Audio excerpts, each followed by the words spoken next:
Hello everyone and welcome to this last lecture of reaction mechanism. हम अभिक्रियाओं की क्रियाविधि ज्ञात करने की विधियां पढ़ रहे थे। इसमें मैंने आपको बताया था कि हमारे कोर्स में 5 मेथड्स हैं। 2 मेथड्स के बारे में हम लास्ट लेक्चर में जान चुके हैं, प्रोडक्ट एनालिसिस और मध्यवर्ती की उपस्थिति की पहचान, determination of the presence of intermediates, जिसमें मैंने आपको बताया था कि अगर हम प्रोडक्ट्स का एनालिसिस कर लेते हैं, प्रोडक्ट्स का नेचर पता कर लेते हैं और उनकी परसेंटेज यील्ड पता कर लेते हैं, तो हम प्रपोज्ड मैकेनिज्म में से कौन सा मैकेनिज्म, कौन सी क्रियाविधि हमारी इस पर्टिकुलर रिएक्शन के लिए करेक्ट है, इसके बारे में बता सकते हैं। और सेकंड हमने पढ़ा था इंटरमीडिएट्स की पहचान करना, उनकी प्रेजेंस के बारे में पता करना। अगर इंटरमीडिएट हमारा स्टेबल होता है तो हम रिएक्शन को स्लो करके या रिएक्शन को रोक के उस इंटरमीडिएट की प्रेजेंस के बारे में पता कर सकते हैं। और अगर इंटरमीडिएट की प्रेजेंस हम प्रूव कर सकते हैं तो जो प्रपोज्ड मैकेनिज्म है उसको हम सही मान लेते हैं। आज हम बाकी के 3 मेथड्स पढ़ेंगे जो हमारे कोर्स में है। पहला है आइसोटोप इफेक्ट, समस्थानिक प्रभाव। देखिए, किसी भी रिएक्शन की मैकेनिज्म ज्ञात करने के लिए, पता करने के लिए ये एक बहुत ही अच्छा मेथड है।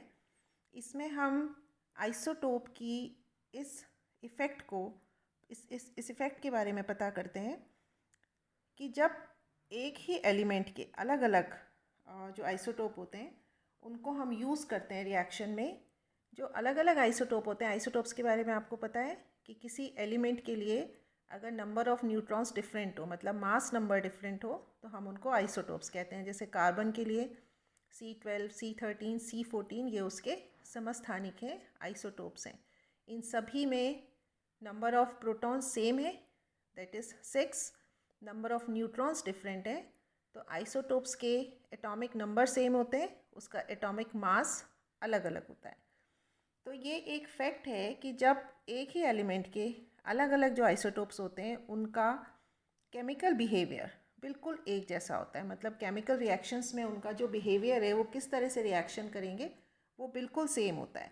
लेकिन डिफरेंट क्या होता है, क्योंकि उनका मास डिफरेंट होता है, इसलिए जो हैवी आइसोटोप्स होते हैं वो रिएक्शन की रेट को कम कर देते हैं। इस बात को समझिए, आइसोटोप्स जो होते हैं वो केमिकली बिल्कुल एक जैसे बिहेव करते हैं, रासायनिक अभिक्रिया में एक जैसे बिहेव करते हैं, लेकिन अभिक्रिया के वेग को वो चेंज कर देते हैं। जो भारी समस्थानिक है वो अभिक्रिया के वेग को कम कर देता है हल्के समस्थानिक के कंपैरिजन में। अब हमें करना क्या है, देखिए, कोई एक रिएक्शन हुआ और उसके अलग अलग मैकेनिज्म अलग अलग साइंटिस्ट ने प्रपोज किए। अब उसमें से कौन सा मैकेनिज्म करेक्ट है, ये देखने के लिए जो भारी आइसोटोप होता है उसका यूज़ करते हैं हम। और उसका यूज़ अगर हम उस बॉन्ड के लिए करते हैं जिसको बताया गया है कि ये अभिक्रिया के वेग को निर्धारित करने वाला पद है और उस पद में टूटता है, तो अभिक्रिया के वेग में बहुत कमी आ जाती है। यहाँ पे इसको समझिए, ये एक रिएक्शन दिया गया है, ये अल्कोहल है, अल्कोहल का बेसिक KMnO4 के साथ ऑक्सीडेशन किया गया और कीटोन बना। यहाँ पे देखिए, ये बोला गया कि जो अभिक्रिया के वेग को निर्धारित करने वाला पद है, मैं आपको पहले भी बता चुकी हूँ, मैकेनिज्म बहुत सारे स्टेप से मिलके बनता है, और वो स्टेप जिसमें बॉन्ड टूट रहा होता है वो सबसे स्लो स्टेप होता है। तो स्लोएस्ट स्टेप में जो बॉन्ड टूट रहा होता है वो ही अभिक्रिया के वेग को निर्धारित करता है। यहाँ पे हमने इस H को D से रिप्लेस कर दिया, ड्यूटेरियम से, हाइड्रोजन के आइसोटोप से रिप्लेस कर दिया। और जब हमने अभिक्रिया के वेग को नापा तो इसमें जो डिफरेंस आया वो 6/7 का था। मतलब ड्यूटेरियम से रिप्लेस करने के बाद अभिक्रिया का वेग अप्रॉक्सीमेटली 7 गुना कम हो गया। इससे हमें क्या पता चलता है, इससे हमें ये पता चलता है कि ये CH बॉन्ड, मतलब ये CD बॉन्ड अभिक्रिया के वेग को निर्धारित करने वाले पद में टूट रहा है। तो इसका मतलब जो अभिक्रिया का जो मैकेनिज्म प्रपोज किया गया था उसमें यही बताया गया था कि ये वाला जो बॉन्ड है ये वेग निर्धारित करने वाले, मतलब स्लोएस्ट स्टेप में टूट रहा है, तो इसको जब हमने D से रिप्लेस कर दिया, अभिक्रिया का वेग कम हो गया, तो ये बात प्रूव हो गई कि ये वाला बॉन्ड वेग निर्धारित करने वाला पद है और उसी में ये वाला बॉन्ड टूट रहा है। इसको हम कहते हैं प्राइमरी आइसोटोप इफेक्ट, प्राथमिक समस्थानिक प्रभाव। इसी तरीके से यदि टूटने वाले बॉन्ड के पास वाले एटम को हम हैवी आइसोटोप से रिप्लेस कर दें तो भी अभिक्रिया के अभी जो रिएक्शन हो रहा है उसके वेग में तुलनात्मक रूप से कमी आ जाएगी, कंपैरेटिवली वो कम हो जाएगा। मतलब यहाँ हम उस वाले एटम को जो वेग निर्धारित करने वाले पद में टूट रहा है उस वाले एटम को रिप्लेस नहीं कर रहे हैं आइसोटोप से, बल्कि उसके पास वाले एटम को रिप्लेस कर रहे हैं। इस रिएक्शन में देखिए ये सिंपल सब्स्टिट्यूशन रिएक्शन है, Br की जगह OH आ गया। तो यहाँ हम जो आइसोटोप यूज़ कर रहे हैं वो हम जो बॉन्ड टूट रहा है उसका आइसोटोप नहीं बदल रहे हैं, बल्कि जो बॉन्ड टूट रहा है उसके पास वाले कार्बन पे ड्यूटेरियम हमने रिप्लेस किया। मतलब वेग को निर्धारित करने वाले पद में जो बॉन्ड टूट रहा है वहाँ हमने समस्थानिक यूज़ नहीं किया, बल्कि उसके पास वाले एटम पे हमने समस्थानिक आइसोटोप को लगाया है।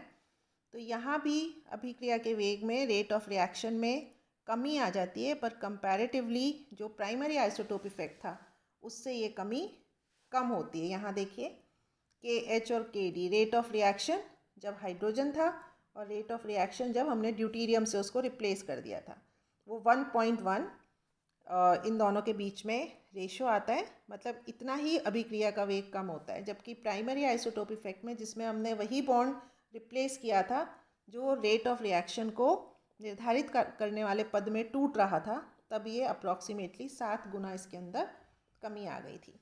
तो इसको हम कहते हैं secondary isotope effect. Primary isotope effect में उसी बॉन्ड को, उसी एटम को हमने रिप्लेस किया था समस्थानिक से जो सबसे स्लोएस्ट स्टेप में टूट रहा था, इसलिए रेट ऑफ रिएक्शन में, वेलोसिटी ऑफ रिएक्शन में, अभिक्रिया के वेग में बहुत ज़्यादा कमी आ गई थी। जबकि सेकेंडरी आइसोटोप इफेक्ट में हमने उस एटम को रिप्लेस नहीं किया समस्थानिक से जो डायरेक्टली टूट रहा था, बल्कि उसके पास वाले एटम को हमने रिप्लेस किया था। इसलिए अभिक्रिया के वेग में कंपैरेटिवली कम डिफरेंस आया था। ये सेकेंडरी आइसोटोप इफेक्ट है। इसी तरह आइसोटोप को यूज़ करके हम अभिक्रिया का वेग उसको ट्रेसर के जैसे यूज़ करके भी पता कर सकते हैं। इसको इस एग्जाम्पल से समझिए। ये हम ले रहे हैं एग्जाम्पल क्लेज़ेन रीअरेंजमेंट का। यहाँ पे ये ईथर है, एरोमेटिक ईथर, इसका रिएक्शन होता है और प्रोडक्ट हमको ये मिलता है। मतलब OH और CHO बॉन्ड यहाँ पे आ गए, ईथर से कन्वर्ट होके यहाँ एल्कोहल बन गया और यहाँ पे एल्डिहाइड बन गया। अब समझने की कोशिश कीजिए, ऑर्थो पोजीशन पे यहाँ पे हाइड्रोजन है, यहाँ ऑर्थो पोजीशन पे CH2 आ गया। तो अब जो मैकेनिज्म है इस रिएक्शन का, उसमें ये समझने की कोशिश की गई कि यहाँ पे ये वाला जो CH2 है ये यहाँ पे रीअरेंज होके आया है या ये वाला CH2 रीअरेंज होके पुनर्विन्यासित होके ऑर्थो पोजीशन पे आया है। इसको पता करने के लिए जो सिरे वाला CH2 था उसके कार्बन को हमने रिप्लेस कर दिया उसके समस्थानिक से, उसके आइसोटोप से। यहाँ पे हमने C13 या C14 कार्बन यूज़ किया। इसको हमने through out the reaction trace किया इस कार्बन को। तो एंड में हमको पता चला कि ये कार्बन ऑर्थो पोजीशन पे आके जुड़ा हुआ है। तो जब ये पता चल गया तो अभिक्रिया का जो मैकेनिज्म है उसको इस तरीके से प्रपोज किया गया। फर्स्ट स्टेप में इस O और C के बीच का बॉन्ड टूटता है। ये देखिए, ठीक से समझिए। ये बॉन्ड, ये इलेक्ट्रॉन्स ऑक्सीजन के ऊपर आ जाते हैं, यहाँ से H+ इस O- पे आके जुड़ जाता है और ये CH2 रीअरेंज होके इस पोजीशन पे आ गए। ये देखिए पूरा फ्लिप हो गया। ये वाला कार्बन जो है CH2 है वो यहाँ नहीं आ रहा, ये वाला CH2 यहाँ पे आके जुड़ गया। इसको हम गामा कार्बन कहते हैं। ये देखिए, ये CH2 यहाँ पे आके जुड़ गया, यहाँ ये OH बन गया। फिर हमने इसका ऑक्सीडेशन करवाया ऑस्मियम टेट्राऑक्साइड से। इस ग्रुप का ऑक्सीडेशन हो गया, यहाँ एल्डिहाइड आ गया हमारे पास और ये CH2CHO बन गया। तो यहाँ हमने समस्थानिक की आइसोटोप की ट्रेसर टेक्निक यूज़ की। इस कार्बन को हमने कार्बन 13 या 14 ले लिया, समस्थानिक के रूप में ले लिया, और इसको हमने through out the reaction trace किया कि ये कार्बन कहाँ पे जा रहा है, और लास्ट में हमें ये कार्बन ऑर्थो पोजीशन पे जुड़ा हुआ मिला। तो इससे ये वाला जो मैकेनिज्म दिया गया था, प्रपोज किया गया था, उसको हमने सही मान लिया। तो इस तरह आइसोटोप्स को यूज़ करके हम रिएक्शन मैकेनिज्म के बारे में बहुत इम्पॉर्टेंट इन्फॉर्मेशन पता कर सकते हैं। नेक्स्ट जो हम मेथड पढ़ेंगे वो है काइनेटिक स्टडीज़। आपने छोटी क्लासेस में केमिकल काइनेटिक्स का चैप्टर पढ़ा है, जिसमें ऑर्डर ऑफ रिएक्शन, मॉलिक्युलरिटी, ये सब चीज़ें हम पढ़ के आए हैं। अभिक्रिया की कोटि क्या होती है, अभिक्रिया की कोटि एक्सपेरिमेंटली हम किस तरीके से पता कर सकते हैं। तो ये जो अभिक्रिया की कोटि वाली चीज़ है, ये डायरेक्टली तो किसी मैकेनिज्म के बारे में कुछ नहीं बता सकती, लेकिन जो प्रपोज मैकेनिज्म है, जो बताया गया मैकेनिज्म है, संभावित क्रियाविधि है, वो सही है या गलत, इस चीज़ का प्रूफ ये दे सकती है। तो हम गतिकीय अध्ययन को, काइनेटिक स्टडीज़ को यूज़ करते हैं प्रपोज्ड मैकेनिज्म में से सही मैकेनिज्म को डिसाइड करने में। एग्जाम्पल हम लेते हैं एल्किल हैलाइड्स का हाइड्रोलिसिस। ये अपन पहले भी पढ़ चुके हैं। एल्काइल हैलाइड्स का हाइड्रोलिसिस सिंपल सब्स्टिट्यूशन रिएक्शन है, प्रतिस्थापन अभिक्रिया है, और न्यूक्लियोफिलिक प्रतिस्थापन अभिक्रिया है। आपको मैंने बताया था न्यूक्लियोफिलिक सब्स्टिट्यूशन रिएक्शन फिर से दो तरीके के होते हैं, SN1 और SN2। अब कौन सा एल्काइल हैलाइड SN1 मैकेनिज्म से रिएक्शन करता है और कौन सा SN2 से रिएक्शन करता है, ये हम काइनेटिक स्टडीज से पता कर सकते हैं। देखिए, काइनेटिक स्टडीज़ में हम ये देखते हैं कि किसी रिएक्शन का वेग, अभिक्रिया का वेग, वेलोसिटी ऑफ रिएक्शन, रिएक्टेंट्स की कंसंट्रेशन पे किस तरीके से डिपेंड करती है, अभिकारकों की सांद्रता पे किस तरीके से डिपेंड करती है।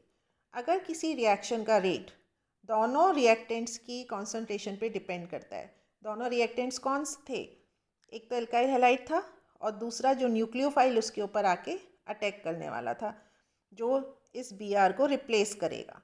तो अगर दोनों अभिकारकों की, दोनों रिएक्टेंट्स की सांद्रता पर, कंसंट्रेशन पे अभिक्रिया का वेग डिपेंड करता है, तो हम कहते हैं कि ये SN2 रिएक्शन है।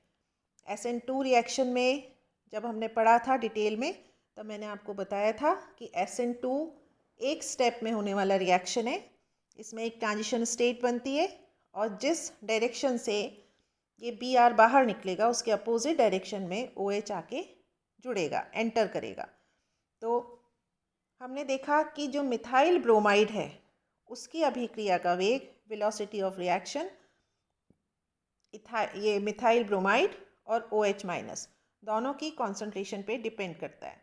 इसका मतलब ये सेकेंड ऑर्डर रिएक्शन है, बाई मॉलिकुलर रिएक्शन है, द्विपरमाणुक अभिक्रिया है, और बाई मॉलिकुलर SN2 होती है। इसका मतलब ये मिथाइल ब्रोमाइड में जो सब्स्टिट्यूशन रिएक्शन हुआ वो SN2 टाइप का था। इसी तरह से टर्शरी ब्यूटाइल हैलाइड का जब हमने उसके हाइड्रोलिसिस का जब रेट नापा तो पता चला कि यहाँ रिएक्शन का रेट सिर्फ इस टर्शरी ब्यूटाइल ब्रोमाइड की कॉन्सेंट्रेशन पे डिपेंड करता है, OH की कॉन्सेंट्रेशन पे डिपेंड नहीं करता, उसकी सांद्रता पे निर्भर नहीं है। इसका मतलब ये SN1 टाइप का रिएक्शन है, यूनिमॉलिकुलर रिएक्शन है, और जो मैकेनिज्म हमने बताया था उसमें जो मंद पद है, जो स्लोएस्ट स्टेप है, अभिक्रिया के वेग को नियंत्रित करने वाला पद है, उसमें सिर्फ ये एल्काइल हैलाइड ही भाग ले रहा है, OH माइनस उसमें पार्टिसिपेट नहीं कर रहा। इसका मतलब ये SN1 टाइप का रिएक्शन है। तो इस तरीके से अभिक्रिया का वेग पता करके हम ये देख सकते हैं कि वो कितने अभिकारकों की सांद्रता पे निर्भर करता है, और उसके आधार पे हम बता सकते हैं कि ये SN1 रिएक्शन है या SN2 रिएक्शन है। ये देखिए, अभी मैंने आपको बताया था ये मिथाइल ब्रोमाइड है, SN2 रिएक्शन हो रहा है, बाई मॉलिकुलर मतलब इसका अभिक्रिया की कोटि, ऑर्डर ऑफ द रिएक्शन 2 है। ये स्लो स्टेप है। इस स्लो स्टेप में ये ब्रोमाइड और OH माइनस दोनों भाग ले रहे हैं। ये ट्रांजिशन स्टेट बनी, फिर फास्ट स्टेप हुआ और हमको प्रोडक्ट मिल गया। इसी तरह जब टर्शरी ब्यूटाइल ब्रोमाइड की बात हुई तो यहाँ पे जो स्लो स्टेप है, वेग को निर्धारित करने वाला पद है, उसमें सिर्फ टर्शरी ब्यूटाइल हैलाइड ही भाग ले रहा है, कार्बोकेटाइन बन रहा है। सेकेंड स्टेप में ये कार्बोकेटाइन तेज़ी से OH माइनस के साथ रिएक्शन करता है और हमको प्रोडक्ट मिलता है। इस तरीके से हम काइनेटिक स्टडीज़ से जो प्रपोज मैकेनिज्म है उसमें से सही या गलत इस बार इन मैकेनिज्म के बारे में बता सकते हैं। नेक्स्ट है स्टीरियोकेमिकल स्टडीज़। ये भी जब मैंने आपको SN1 और SN2 को पढ़ाया था तब आपको समझाई थी ये बात। बहुत से रिएक्शन ऐसे होते हैं कि उनके मैकेनिज्म का सही है या गलत, इसको हम स्टीरियोकेमिकल स्टडीज़ से पता कर सकते हैं। SN1 और SN2 जो मैकेनिज्म है उसको तो हम स्टीरियोकेमिकल स्टडीज़ से ही सही या गलत के बारे में बता सकते हैं। फिर से करना क्या है हमको, सबसे पहले जब हम स्टीरियोकेमिस्ट्री की बात करते हैं तो हमको एक ऐसा कार्बन चूज़ करना होता है जो कायरल है, कायरल कार्बन है। इस कायरल कार्बन हम किसको कहते हैं, जिसकी चारों वैलेंसीज अलग अलग ग्रुप से जुड़ी हुई हो। ये एक ब्रोमाइड है। इस कार्बन के हमने सभी ग्रुप्स को अलग अलग कर दिया। यहाँ हाइड्रोजन है मान लीजिए, या मिथाइल ग्रुप है, ये F इथाइल ग्रुप है। तो इस तरह से हमने इस कार्बन को कायरल कार्बन बना लिया। कायरल कार्बन या तो D होगा या L होगा। ये नेक्स्ट चैप्टर में हम इसके बारे में आपको विस्तार से बताएंगे।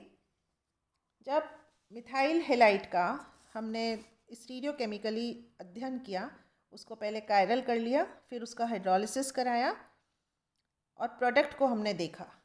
जब हमने इसके प्रोडक्ट को देखा तो हमें पता चला कि अगर हमने यहाँ पे D यूज़ किया था तो हमें जो प्रोडक्ट मिलता है वो L प्रोडक्ट मिलता है। मतलब इसका अभिविन्यास बिल्कुल अपोजिट हो चुका है। ऐसा कैसे हो पाया? ऐसा इसलिए हो पाया क्योंकि ये वाला रिएक्शन SN2 रिएक्शन है। SN2 मैकेनिज्म से ये वाला रिएक्शन आगे बढ़ा। SN2 में जो निकलने वाला ग्रुप है उसके अपोजिट डायरेक्शन में एंटर करने वाला ग्रुप जुड़ जाता है, आके ट्रांजिशन स्टेट बनती है। तो ये अगर D है तो इसका जो बिल्कुल अपोजिट अभिविन्यास होगा वो L होगा और प्रोडक्ट हमको L ही मिलेगा। इसको हम वॉल्डन प्रतिबंध कहते हैं, वॉल्डन इन्वर्जन कहते हैं। और ये तभी संभव है जब ट्रांजिशन स्टेट के थ्रू ये रिएक्शन आगे बढ़ा हो। और ट्रांजिशन स्टेट के थ्रू जब रिएक्शन आगे बढ़ता है तो वो SN2 मैकेनिज्म होता है, जिसमें दोनों अभिकारक एक साथ स्लो स्टेप में पार्टिसिपेट करते हैं। इसी तरह जब टर्शरी ब्यूटाइल हैलाइड के लिए भी हमने सेम यही काम किया। यहाँ हमने जो कार्बन लिया वो देखिए, ये कार्बन भी एक कायरल कार्बन है।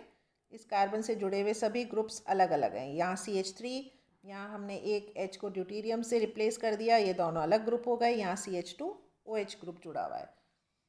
ये slow step, first step slow step, इसमें बना एक कार्बोकेटाइन। नेक्स्ट स्टेप में ये कार्बोकेटाइन के ऊपर OH आके अटैक करेगा। कार्बोकेटाइन 120 डिग्री इसका बॉन्ड एंगल होता है, प्लेनर होता है। तो ये OH किसी भी डायरेक्शन में आके इसके ऊपर अटैक कर सकता है। तो जब ये किसी भी डायरेक्शन में आके अटैक कर सकता है तो जो प्रोडक्ट हमको मिलता है वो एक रेसिमिक मिक्सचर मिलता है D और L का। यहाँ समझिए, मान लीजिए ये D था या L, कुछ भी ले सकते हैं। हमने यहाँ D लिया या L लिया, पर जो हमको प्रोडक्ट मिलता है उसमें इक्वल अमाउंट में D और L दोनों होते हैं। ऐसा क्यों संभव हुआ? क्योंकि यहाँ पे जो रिएक्शन प्रोसीड करता है, रिएक्शन आगे बढ़ता है, उसमें ट्रांजिशन स्टेट नहीं बनती बल्कि इंटरमीडिएट एक कार्बोकेटाइन बनता है। जब इंटरमीडिएट कार्बोकेटाइन बनता है तो उसमें OH माइनस किसी भी डायरेक्शन से आके अटैक कर सकता है, इसलिए हमको मिलता है रेसिमिक मिक्सचर। SN2 में OH का एक फिक्स डायरेक्शन था एंटर करने का, जो कि Br माइनस से अपोजिट डायरेक्शन था। इसलिए यहाँ पे हमको, अगर हमने यहाँ D लिया था तो हमको प्रोडक्ट L मिलेगा, बिल्कुल उल्टे अभिविन्यास वाला उत्पाद हमको मिलेगा। तो हम जब ये एनालिसिस कर लेते हैं तो हम बता सकते हैं, अगर हमें रेसिमिक मिक्सचर मिला है तो हम कहेंगे कि यहाँ SN1 मैकेनिज़्म से रिएक्शन आगे बढ़ा है। अगर हमें बिल्कुल उल्टा ओरिएंटेशन वाला प्रोडक्ट मिलता है, वॉल्डेन इन्वर्जन हो जाता है, तो हम कहते हैं यहाँ पे SN2 मैकेनिज़्म से रिएक्शन आगे बढ़ा है। तो ये हमने 5 मेथड्स पढ़े हैं जिससे हम प्रपोज्ड मैकेनिज़्म को सही या गलत बता सकते हैं। ये जो हमने पढ़ा मेथड्स, इसके ऊपर बड़ा क्वेश्चन भी आता है और ऑलमोस्ट हर साल आता है, तो इनको एग्जाम्पल समेत आपको अच्छी तरीके से पढ़ना है। Thank you.